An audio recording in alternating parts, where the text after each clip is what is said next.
Hi friends, welcome to movie review. Nani Shraddha Srinath జంటగా నటించిన చిత్రం జెర్సీ. గౌతమ్ తిననూరి దర్శకత్వం వహించిన ఈ చిత్రాన్ని సూర్యదేవర నాగవంశీ నిర్మించారు. క్రికెట్ నేపథ్యానికి ఒక అద్భుతమైన స్టోరీ జోడించి ఎమోషనల్ జర్నీగా ఈ మూవీని తెరకెక్కించారు. ఇప్పటికే విడుదలైన ట్రైలర్ సినిమాపై అంచనాలను పెంచింది. అభిమానులు, ప్రేక్షకులు ఎప్పుడెప్పుడా అని ఎదురు చూస్తున్న ఈ చిత్రం ఈ రోజు ప్రపంచవ్యాప్తంగా విడుదలైంది. సినిమా ఎలా ఉంది? ఆడియన్స్ నుంచి ఎలాంటి టాక్ అందుకుంది? విడుదలకు ముందు ఏర్పరచుకున్న అంచనాలను అందుకుందా లేదా అనేది ఇప్పుడు మనం రివ్యూలో చూద్దాం. ముందుగా కథ విషయానికి వస్తే, నాని కెరియర్లోనే విభిన్నమైన కథతో తెరకెక్కిన చిత్రంగా జెర్సీని చెప్పుకోవచ్చు. నాని అర్జున్ అనే రంజీ క్రికెటర్ పాత్రలో ఇందులో కనిపిస్తారు.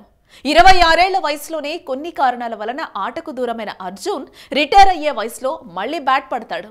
అందుకు గల కారణం ఏంటి? క్రికెట్ ప్రపంచంగా బ్రతికే అర్జున్ దానికి ఎందుకు దూరం అయ్యాడు అనేది ఎమోషనల్ గా సాగే జర్నీ కదా. ఇక ఇందులో భార్యాభర్తల మధ్య గొడవలకు కారణమేంటి? అర్జున్ కొడుకు ఎలాంటి పాత్ర పోషించాడు? అర్జున్ క్రికెట్ జర్నీ, జీవితంలో అతను సాగించిన జర్నీ జెర్సీగా ఎలా మారింది అనేది సినిమా చూసి తెలుసుకోవాల్సిందే. ఇక నటీనటుల విషయానికి వస్తే, ఇందులో నాని అద్భుతమైన నటనను కనబర్చారు. ఒక రకంగా చెప్పాలంటే కెరియర్ బెస్ట్ పెర్ఫార్మెన్స్ ఇచ్చాడని చెప్పుకోవచ్చు. క్రికెటర్ గా అవ్వాలని అతను చేసే ప్రయత్నంలో నాని నటన సూపర్. అలాగే క్రికెట్ కి దూరం అయ్యే సందర్భంలో నాని నటనను మెచ్చుకోకుండా ఉండలే. ఇక రిటైర్ అయ్యే వయసులో మళ్లీ బ్యాట్ పట్టుకోవాల్సిన సందర్భంలోనూ నాని తనలోని ఉత్తమ నటనను కనబర్చాడు. ఇక హీరోయిన్ శ్రద్ధా శ్రీనాథ్ కి కూడా నటనకు అవకాశం ఉన్న పాత్ర లభించింది. కెరియర్ లో ఎదగలేకపోయిన భర్తని ఓదార్చే తరహా పాత్రలో అతనికి బాధ్యత గుర్తు చేసే సందర్భాల్లో శ్రద్ధ చక్కని నటన కనబర్చింది.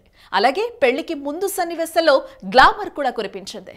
క్రికెట్ కోచ్ గా సత్యరాజ్, జట్టు ఎంపిక సభ్యునిగా సంపత్ తమకు అలవాటైన రీతిలో మెప్పించారు. మిగతా నటీనటుల పరిధి మేరకు ఆకట్టుకునే ప్రయత్నం చేశారు. ఇక సాంకేతిక నిపుణుల విషయానికి వస్తే, గౌతమ్ స్టోరీ, డైరెక్షన్ సూపర్ అని చెప్పొచ్చు. అక్కడక్కడ కొన్ని సీన్లు నెమ్మదించినట్టు అనిపించినా తాను అనుకున్న కథను తెరపై చూపించడంలో దర్శకుడు విజయం సాధించారని చెప్పుకోవచ్చు. ఇక అనిరుద్ధ్ బ్యాక్గ్రౌండ్ స్కోర్ సినిమాకు బలంగా మారింది.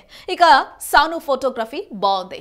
చాలా సన్నివేశాలను తన కెమెరా పనితనంతో గొప్పగా చూపించారు. అలాగే ఆర్ట్ డైరెక్టర్ అవినాష్ కూడా తన బాధ్యతను చక్కగా నెరవేర్చాడు.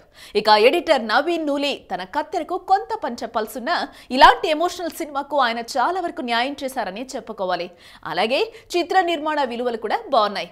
ఇక సినిమాను ఒకసారి మనం విశ్లేషించుకున్నట్లయితే, రోడ్డు ప్రయాణంలో జాగ్రత్త తీసుకోమని చెప్పే ఎన్టీఆర్ వాయిస్ ఓవర్తో సినిమా మొదలవడమే ఆడియన్స్ ని మెప్పించేలా ఉంది. అర్జున్ కుమారుడు తన తండ్రి జీవితంపై జెర్సీ అనే పుస్తకం రాసే నేపథ్యంలో కథ మొదలవడం ఆసక్తి రేకెత్తించేలా ఉంది. 1986 నాటి ఫ్లాష్ బ్యాక్ లోకి వెళ్లడం, క్రికెట్ స్టేడియంలో నాని, శ్రద్ధా శ్రీనాథ్ పాత్రలను పరిచయం చేయగానే కథ మరో 10 ఏళ్ల ముందుకు అంటే 1996కి వెళ్లడం వంటివి అర్థమయ్యే రీతిలో చక్కగా చూపించారు. మంచి క్రికెటర్ అయిన అర్జున్ కొన్ని కారణాలతో ఆటను వదిలిపెట్టడం, 10 ఏళ్లు ఆర్థికంగా ఇబ్బంది పడటం సహజంగా చూపించడంతో ప్రేక్షకుల్లో సినిమాపై మరింత ఆసక్తి పెరిగేలా చేసింది. అర్జున్, అతడి కొడుకు మధ్య వచ్చే సన్నివేశాలు ఆకట్టుకునే విధంగా చిత్రీకరించారు. అలాగే నాని, శ్రద్ధ మధ్య వచ్చే సన్నివేశాలు సూపర్ అనిపించేలా సాగాయి. మళ్లీ క్రికెట్ లో అడుగు పెట్టాలని భావించిన అర్జున్ తాను అనుకున్నది సాధించే సన్నివేశాలు, హైదరాబాద్ ముంబై రంజీ ఫైనల్ మ్యాచ్ చిత్రీకరించిన విధానం భావోద్వేగాలకు గురి చేస్తుంది. స్పోర్ట్స్ డ్రామాలో ఫ్యామిలీ డ్రామాను యాడ్ చేసిన విధానం ఆకట్టుకుంటుంది. అయితే కొన్ని చోట్ల ఫ్యామిలీ డ్రామా సీన్లు కాస్త సాగినట్లున్నా పెద్దగా బోర్ మాత్రం అనిపించదు. మొత్తంగా ఒక క్రీడా నేపథ్యం ఉన్న సినిమాలో కుటుంబ విలువలకు ప్రాధాన్యత ఇస్తూ తెరకెక్కించిన ఈ చిత్రం నానికి మరో విజయాన్ని అందిస్తుందని చెప్పొచ్చు. సో ఇదండి ఇవాల్టి మూవీ రివ్యూ. మరో రివ్యూతో మళ్ళీ కలుద్దాం.